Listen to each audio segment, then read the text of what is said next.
Ramadan kan biasanya berpuasa 1 bulan, kemudian Natal itu sudah agak sering didengar gitu ya. Itu perayaannya seperti apa. Tapi untuk perayaan Nyepi sendiri mungkin masih ada yang bingung nih, apa sih perayaan Nyepi gitu Kak? Boleh dijelasin sedikit Kak? Baik, boleh saya ceritain dulu ya sedikit. Pada saat saya masuk di Universitas Patimura, kebetulan saya adalah mahasiswa satu-satunya beragama Hindu di sana. Pada saat itu kan di dalam mata kuliah itu ada yang namanya pendidikan agama Hindu, pendidikan agama Kristen, pendidikan agama Muslim dan sebagainya. Dan itu wajib untuk kita pelajari itu, karena itu menjadi dasar nilai untuk kita ke depannya. Pada saat itu teman-teman ada yang nanya, kok kamu agama Hindu sih? Benar ya, saya bilang iya benar. Dikirain agama Kristen atau agama Muslim. Saya bilang betul. Pada saat itu mereka nanya lagi, kalau Kristen kan ini, Islam kan ini, kalau Hindu sih apa? Ya saya ngomong-ngomong aja, terang-terang aja. Saya bilang meskipun kita Hindu tapi ada juga yang namanya Nyepi. Dan mereka mungkin lebih tahu lagi Nyepi itu apa. Begini Kak Clara, kalau hari raya Nyepi kan dari asal muasal katanya aja secara harfiah kita sudah bisa tahu bahwa Nyepi itu bisa disebut sepi, ya kan, sunyi, hening, itu intinya. Tetapi kesimpulannya adalah Nyepi itu adalah bagaimana seluruh aktivitas yang dialami oleh umat Hindu untuk sementara 1 kali 24 jam, satu hari 1 kali 24 jam itu dihentikan. Itu semua aktivitas itu akan dihentikan di situ. Untuk bagaimana kita merenungkan semua kesalahan-kesalahan kita, bagaimana kita bisa menyucikan diri untuk memulai kehidupan yang lebih baik lagi. Gitu. Iya, dan luar biasa sekali memang hari raya Nyepi ini saya juga pernah ngerayainnya waktu di Bali ya. Jadi kalau mungkin di sini karena hanya minoritas saja yang merayakan, jadi tidak terlalu terasa gitu ya. Tapi kalau di Bali itu benar-benar yang bukan saja aktivitas manusia saja yang dihentikan, tapi juga seluruhnya. Jadi waktu Nyepi itu kan tidak boleh ada kendaraan di luar, kemudian hewan-hewan juga harus masuk ke dalam rumah dan sebagainya. Jadi di luar rumah tuh benar-benar sepi gitu ya. Jadi ketika kita keluar selesai hari Nyepi itu benar-benar alam pun kayak begitu tenang seperti itu. Jadi benar-benar bukan saja manusianya yang merayakan gitu ya, tapi alam juga benar-benar menyepi, memberhentikan segala aktivitasnya gitu ya. Luar biasa sekali memang hari raya Nyepi ini dirayakan ya. Dan pemirsa TVRI Maluku, ini pembicaraannya sangat excited sekali, dan saya akan ngobrol-ngobrol lebih lanjut lagi bersama Kakak David soal bagaimana dia hidup sebagai kaum minoritas di tengah mayoritas setelah jeda pariwara berikut ini. Tetap di Ruang Meetku.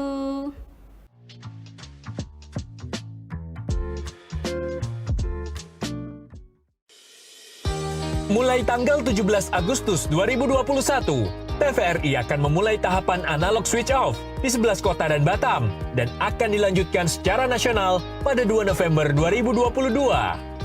Siaran TVRI sudah dapat ditonton melalui TV digital. Terdiri dari 4 kanal digital. Kanal 1 TVRI Nasional, Kanal 2 TVRI Daerah, Kanal 3 Budaya, dan Kanal 4 Olahraga.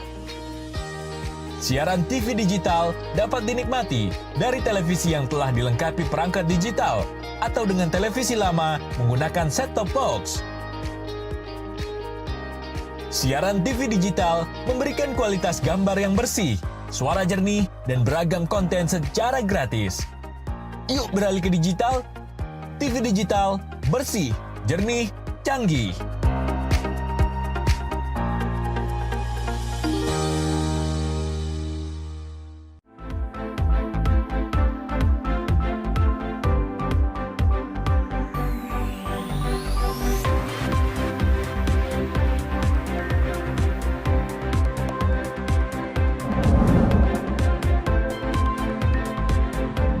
Media publik terpercaya, independen, memotivasi, menginspirasi.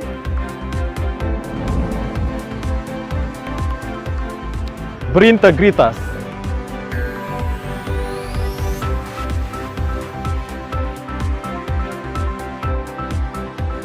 Maluku hari ini, dari Maluku untuk dunia.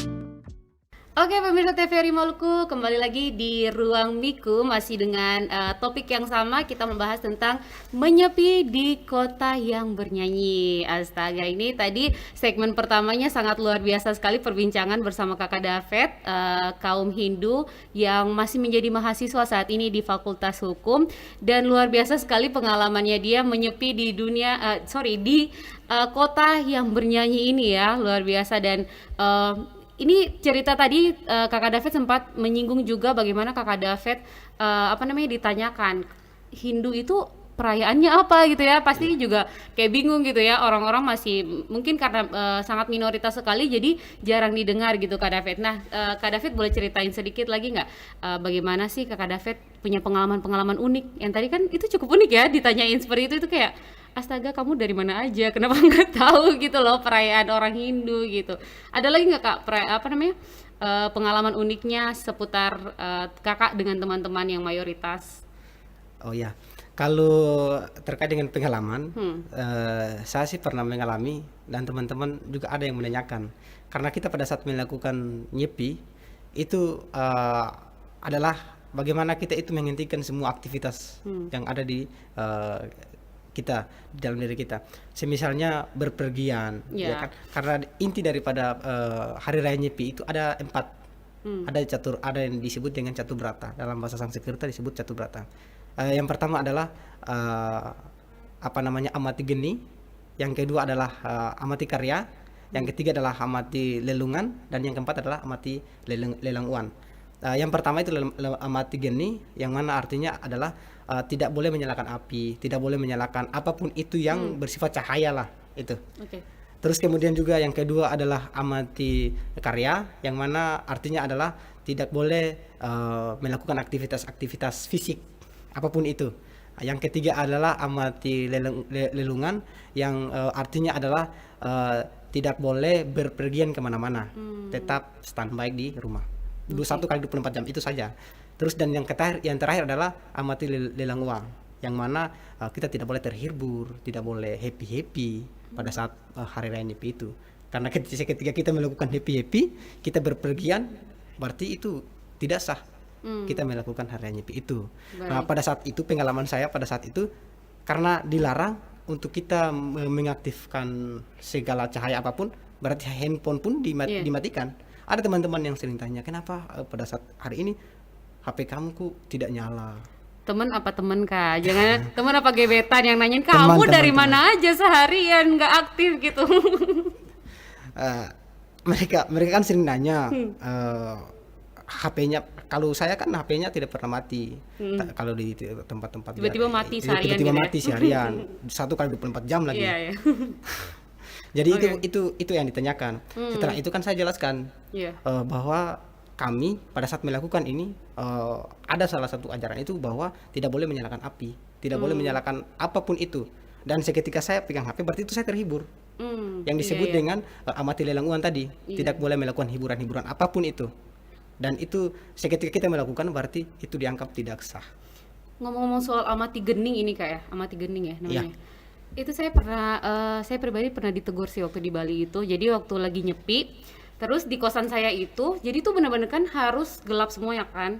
Nah itu tiba-tiba, jadi pakai bahasa Ambon aja biar lebih asik ya. Oke. Jadi itu pengkosan itu agak kebuka sedikit, dia punya jendela. Nah di dalam kosan itu kita kasih menyala lampu kan. Nah itunya keluar dong, cahayanya keluar keluar jalan. Jadi kan ini orang semua mati nih, tiba-tiba ada satu titik cahaya gitu kan. Terus kita dapat tegur dari ini. Kalau di Bali tuh ada namanya pecalang kan. Jadi kayak ini polisi adat gitu loh. Iya. Pecalang tuki pintu dan mbok ngerti nggak nyepi gitu katanya. Oh iya Pak, maaf gimana ya Pak? Iya ini lampunya loh nyala, jadi saya dimarahin. Ternyata itu namanya Amati Gening itu ya tadi Kak? Iya betul. Oke, jadi benar-benar di dalam rumah berarti gimana tuh Kakak kalau Amati Gening sepi gitu? Jadi saya ada lampu gitu gimana? Jadi begini, intinya adalah seketika kita menyalakan api atau apapun itu berarti akan terganggu pikiran kita. Karena inti daripada penyepian itu adalah bagaimana kita itu merenungkan, berkontemplasi apapun masalah kita. Jadi suasananya harus hening dan tenang gitu ya Kak? Gitu. Wow. Karena kita merenungkan yang disebut dengan Trikaya Parisuda. Dari Apa itu, Kak? KPRSUD Boleh itu adalah jelasin, Kak? tiga perilaku yang harus disucikan. Di antaranya manacika, wacika, dan kayika. Berpikir yang baik, berkata yang baik, dan berbuat yang baik. Jadi pada saat nyepi itu juga yang kita pikirkan. Itu juga yang kita pikirkan.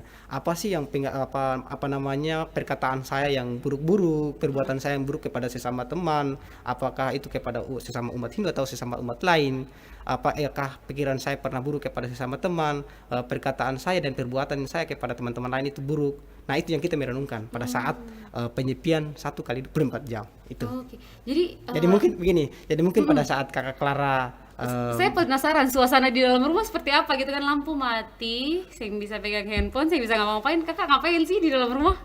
itu aja yang tadi yang Duduk diam gitu ya? duduk diam. Kan biasa kita melakukan persembayangan, kita melakukan ritual-ritual keagamaan, yaitu bersemedi, yoga, dan lain sebagainya. Untuk bagaimana kita menyumbangkan kehidupan kita. Karena tujuan agama Hindu itu adalah bagaimana kita itu menyatu dengan Tuhan. Karena seketika kita tidak menyatu dengan Tuhan, berarti diyakini bahwa kita akan lahir kembali. Karena kalau perbuatan kita buruk-buruk, kita belum bisa menyadari perbuatan buruk-buruk kita belum bisa untuk memperbaikinya. Dalam kehidupan kita mati, kita akan lahir kembali, mungkin dalam bentuk wujud kita yang lebih buruk lagi. Tapi kalau kita bisa memperbaiki itu, kita bisa melakukan hal-hal yang baik lagi, berarti kemungkinannya ya kita bisa menyatu dengan Tuhan, dan mungkin kita bisa hidup dengan Tuhan di surga. Gitu. Kak, sesuai tema kita nih ya, Iya. menyepi di tengah kota yang bernyanyi. Ini beta langsung kebayang nih kan, orang Ambon nih kalau pesta sadiki kan putar lagu nih, ya kan? Siap. Salon kiri kanan basar-basar, ya kan? Kakak pernah sih mengalami yang kayak lagi menyepi nih, terus tiba-tiba tetangga mungkin ada yang ulang tahun kah, ada acara begitu, terus kan sih boleh dengar musik, sih boleh gitu kan? Itu gimana Kak? Pernah sih gitu alami yang kayak gitu, atau yang sejenis serupa kayak gitu? Pernah sih Kak? Pernah. Mhm. Terus Kak gimana? Kalau saya sih pernah. Dulu kan biasa kalau saya masih di Buru ya. Di Buru itu kan biasa dirayakan ada salah satu pura di Buru itu di Unit Waikasar. Kebetulan puranya itu berdekatan dengan masjid. Dan bukan hanya di situ. Saya melihat misalnya di Palembang. Iya. Itu ada gereja, ada masjid, dan lain sebagainya. Intinya tadi yang saya sampaikan, intinya adalah bagaimana kita merenungkan itu. Dan itu bukan dilakukan oleh orang yang lagi menyepi. Kalau dilakukan oleh orang yang tidak menyepi, ya itu dia. Nggak apa-apa ya? Iya, tidak apa-apa. Intinya adalah kita di dalam rumah itu. Nah, misalnya saya lagi menyepi di dalam rumah, terus ada teman yang ada di dalam rumah, dia di dalam rumah itu. Tetapi kalau ketika dia di luar rumah, dia melakukan apapun itu, ya terserah dia, tidak apa-apa. Apalagi di Kota Ambon ini kan kita kota-kota bernyanyi biasa disebut dengan kota musik ya. Iya. Ambon sebagai kota musik. Ya tidak ada masalah sih, tidak ada masalah bagi kami sebagai umat Hindu untuk melakukan penyepian itu. Yang paling Gitu. penting adalah bagaimana kita bisa Iya, fokus betul, kepada kita fokus. Sang Hyang Sang Hyang Widiwasa Widiwasa, ya. Tuhan. Iya. Oke. Ini semakin seru nih, beta masih penasaran banyak hal nih ya. Beta pengen ngobrol-ngobrol lagi sama Kakak David soal banyak hal tentang kehidupan agama Hindu di tengah mayoritas ya di Maluku, terkhususnya di kota Ambon Manise ini ya. Tapi kita break dulu sebentar, jangan kemana-mana. Sebentar lagi kita akan kembali lagi nih pemirsa. Kita ngobrol lagi bersama Kakak David dengan topik yang luar biasa menarik ini. Jangan kemana-mana, tetap di Ruang Miko.